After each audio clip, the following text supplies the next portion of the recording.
Mr. Phillips, please tell me, what is the purpose of your tour to Scandinavia?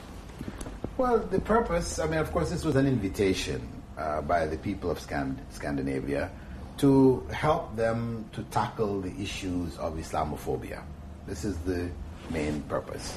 Having had experience in presenting Islam to non-Muslims, cultural sensitivity programs, etc., which I have done in a number of places in the world, they asked me to help guide the community in terms of how they should approach this phenomenon of Islamophobia in their various areas.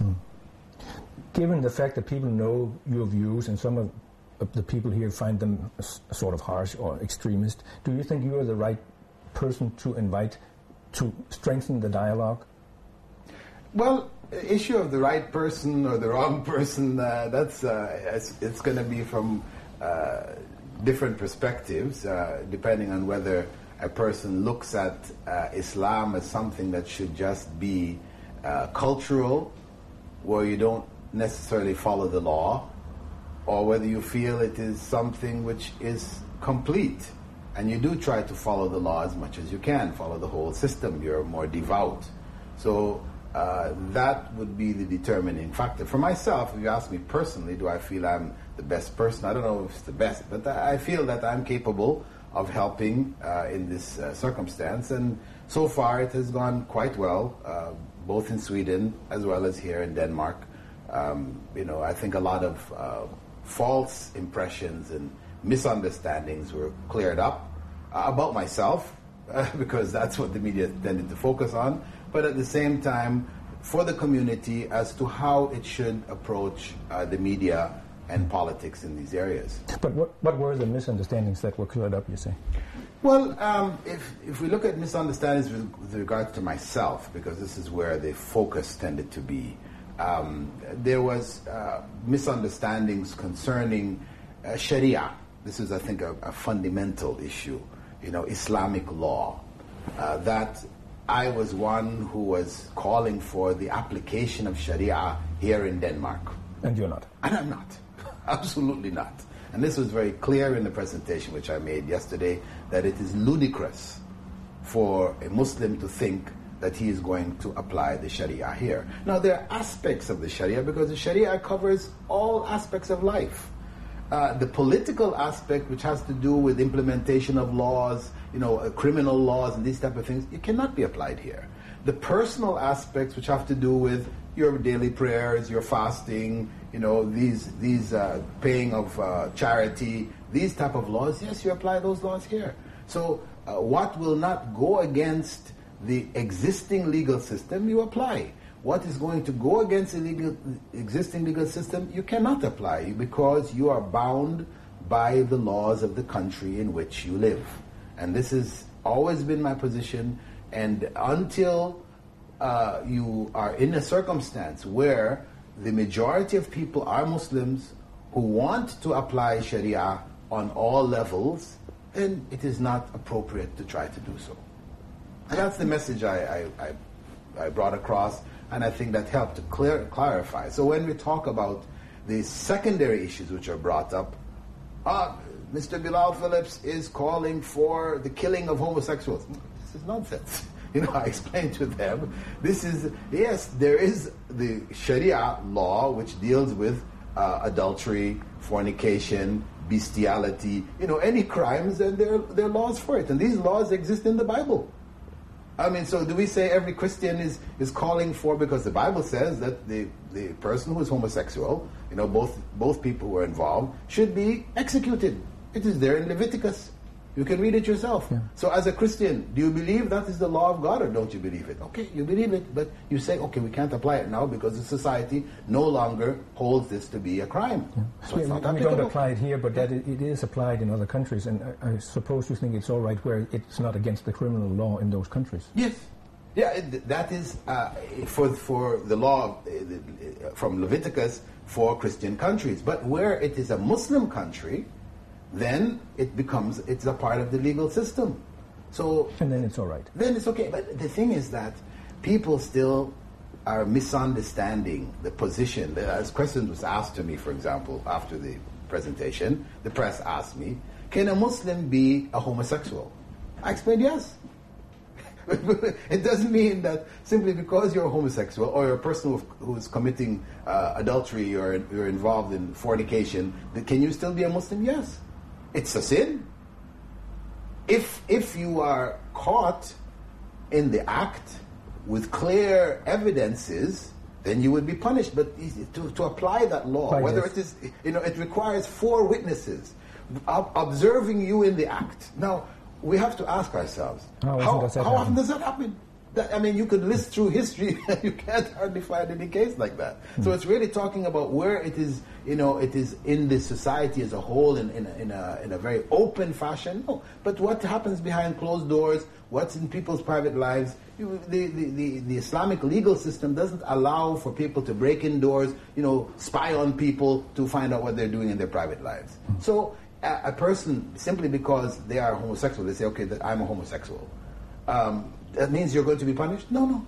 It is only if you are, it is for the act of homosexuality, the homosexual act. If you're caught in it, just as if you're caught in adultery, or you're caught in fornication, or you're caught in bestiality, or any of these other kinds of acts, then there's a law which has a punishment. You said it went quite well yesterday, but there was still a demonstration outside.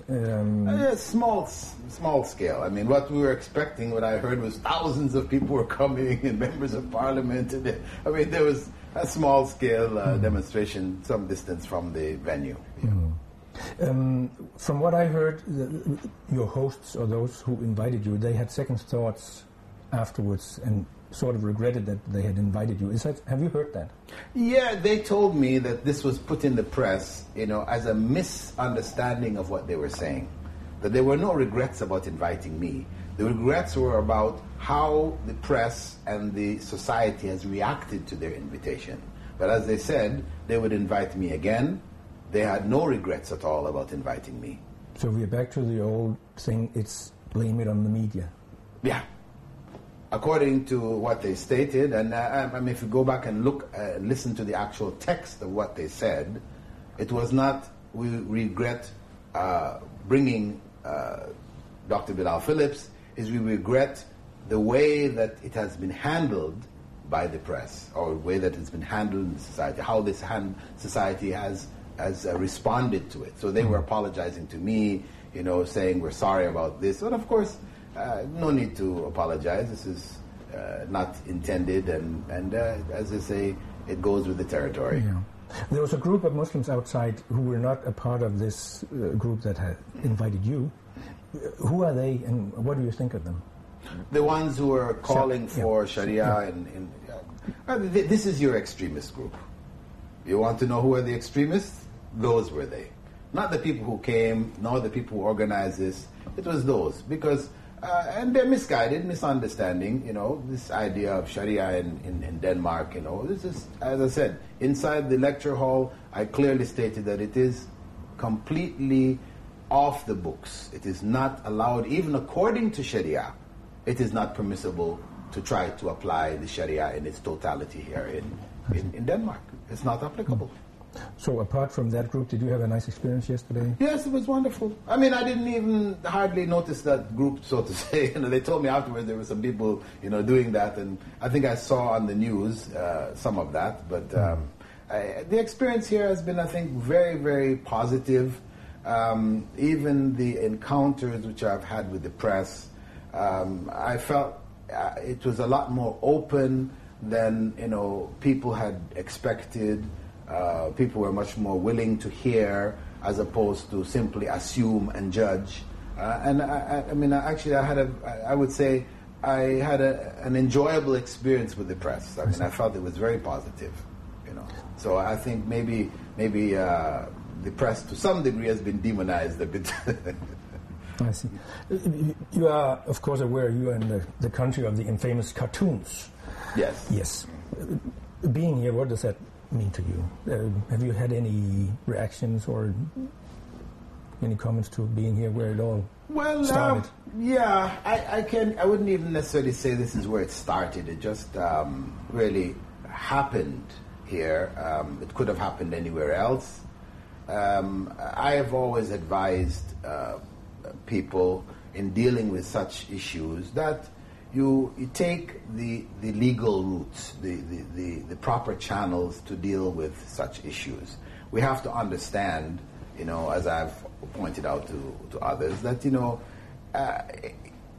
because in the secular society, or those who look at the world from a secular position, there is nothing sacred. Then doing cartoons about Muhammad is no different from doing cartoons about God. And actually for Muslims that's even more serious, But I mean, so it's not directed specifically to Muhammad, it's directed towards anything which is considered sacred. There's nothing sacred. So in that kind of mentality or way of thinking or society, then you have to understand that to expect these kinds of things. And then you try to approach it in a systematic, way which is within the scope of the law, not rioting and this type of response. It's not the proactive way to deal with it. But for example, if somebody were to do a cartoon about something sacred to Jews, for example, like the Holocaust, to do a cartoon which implied that the Holocaust didn't happen, well, you would see a serious reaction coming, and it would be dealt with very, politically. It would be dealt with very strongly. So we say, learn from how others deal with it. How do you deal with when issues which are in fact very sensitive to some communities, etc., are addressed? How do you deal with that in a proper political channel, in that society? Then that's the approach that you should take. My last question is Islam in Denmark. I don't know how much you know about Denmark, but how do you see Islam's role here? Will it be expanding? Will it be bigger? Or are we on a level where it's sort of natural? Or what do you think? Well, I feel that... because a lot of people are concerned about it. Yeah, I feel that, as I mentioned in my talk yesterday, we need to go back to the early contacts between Muslims and people from Denmark, the Vikings. And this is what I pointed out, that there was a long contact which developed a very strong bond and support and trade that went on in the past, which was based on mutual cooperation, allowing people to live their own lifestyle, etc. The life of the Vikings was recorded by Muslims because Vikings didn't read or write. So the whole history, how they were, how they lived, their concerns, their economics, everything was all written up in Arabic manuscripts. So that was a very positive contact in the past. We need to learn lessons from those past times and be able to coexist in this circumstance here, because Muslims are going to increase in their numbers, and generally speaking, the reaction, this fearful reaction, tends to come as numbers increase. When numbers are few, then people are not that noticeable. Then people seem to go along and, these strange people, but life goes on. But then when you start to see the strange people in more circumstances, here at the supermarket, it's there, you say, what's going on here now? Somebody's taking over our country or something like this, right? And of course, the politicians tend to use these fears to divert people from the real issues. So this is going to happen, and there's no way to escape it. So what do Muslims have to do here? They have to play a more positive role. They have to, be a part of the society in the sense of being contributing members of the society in such a way that they can be appreciated. Their presence can be appreciated. And what should they do? Well, they should be involved in the mainstream of the society, and whenever issues Sports, arise, politics, yes, they should be in all areas. I mean, they should not be in ghettos and cut off from the rest of society. So you have this people wondering what is going on, what are these people doing? Because it's the fear of the unknown. So we want to remove the unknown and make it known. This is who we are. They should mingle more. Mingle more. This is exactly what I tell people, in my trip here, that listen, you should know your neighbors, you should let them know you, invite them into your homes, let them know who you are. So if there is negative propaganda, they can say, well, no, we know them to be different from that, And that's the only way. I mean, and actually Islam encourages that very strongly. That the Prophet, may God's peace and blessing be upon him himself, had said that, if one believes in God and the last day, the day of judgment, then he should be kind to his neighbors. I said, the neighbor was not specified as Muslim neighbors, it was neighbors in general. So why don't they follow that? Yeah, this is because to a large degree, they are not really conscious of the teachings of Islam. Many Muslims are just following cultural customs from their various countries. They came here, they didn't really know the teachings that well, so they just came and they were fearful of these other people, these non-Muslims, and so they cut themselves off. They tend to just deal amongst themselves, and that leads to this unknown quantity in the society. So they need to open up more, be involved in the political process, embrace the media, the positive elements of the media, and be involved in the day-to-day movements of this society. And I think one of the big areas which really they need to be very conscious of is the crime element now, which seems to be concentrated, or the focus seems to be concentrated on Muslim youths who are being involved in different types of drugs, which has nothing to do with Islam at all. That the lack of education and proper upbringing is producing this kind of negative element from the society. So Muslims have to tackle that themselves. We have to correct it. We can't say, well, okay, the Danish society will take care of it, they'll put them in jail, whatever. No. We have to correct it within ourselves, because we don't want to have the reputation of being criminal elements in the society, because this was never the history of Muslims. They were always promoting the higher values, good moral standing in society, and that's what we should represent. Thank you.